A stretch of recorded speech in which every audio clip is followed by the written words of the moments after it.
नमस्कार. सर्वांना नवीन वर्षाच्या हार्दिक शुभेच्छा. आज ना फार गमतीशीर प्रकार घडला. मी उत्साहाने अनेक लोकांना नवीन वर्षाच्या शुभेच्छा दिल्या. काहींनी मला त्याच उत्साहाने प्रतिसाद दिला. पण काहींनी मात्र आठवण करून दिली की आपण हिंदू आहोत आणि आपलं नवीन वर्ष गुढीपाडव्याला सुरू होतं. गंमत म्हणजे जर ह्यांना विचारलं की आज शालिवाहन शकानुसार तारीख काय बरं?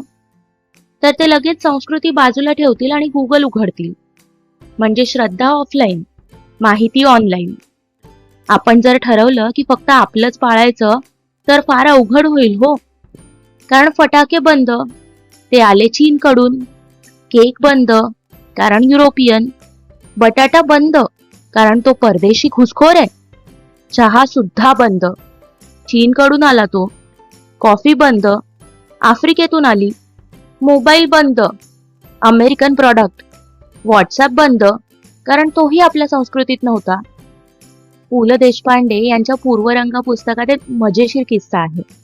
ते सिंगापूरला गेले होते. तिथे त्यांना फॉंग नावाचा चीनी माणूस भेटला. नेमका त्यावेळी चीनी पाडवा म्हणजे न्यू इयर आलं होतं. फॉंगने पुलंना घरी येण्याचं निमंत्रण दिलं. पुलं फॉंगच्या घरी गेले. घरात खाण्यापिण्याचा खच पडला होता. पुलं म्हणतात की फॉंग पहिली चूळ विस्कीने भरतो. दर 10-15 मिनिटांनी यामसेनचा गजर ऐकू येत होता. यामसेन म्हणजे चिअर्स. यामसेन म्हणायचं आणि दारूचा गल्लास एका दमात रिकामा करायचा. फॉंगने त्या दिवशी 51 यामसेन केले होते.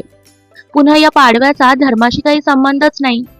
खरं तर फॉंग बौद्ध होता आणि त्याच्या मुलीने ख्रिश्चन धर्म स्वीकारला होता.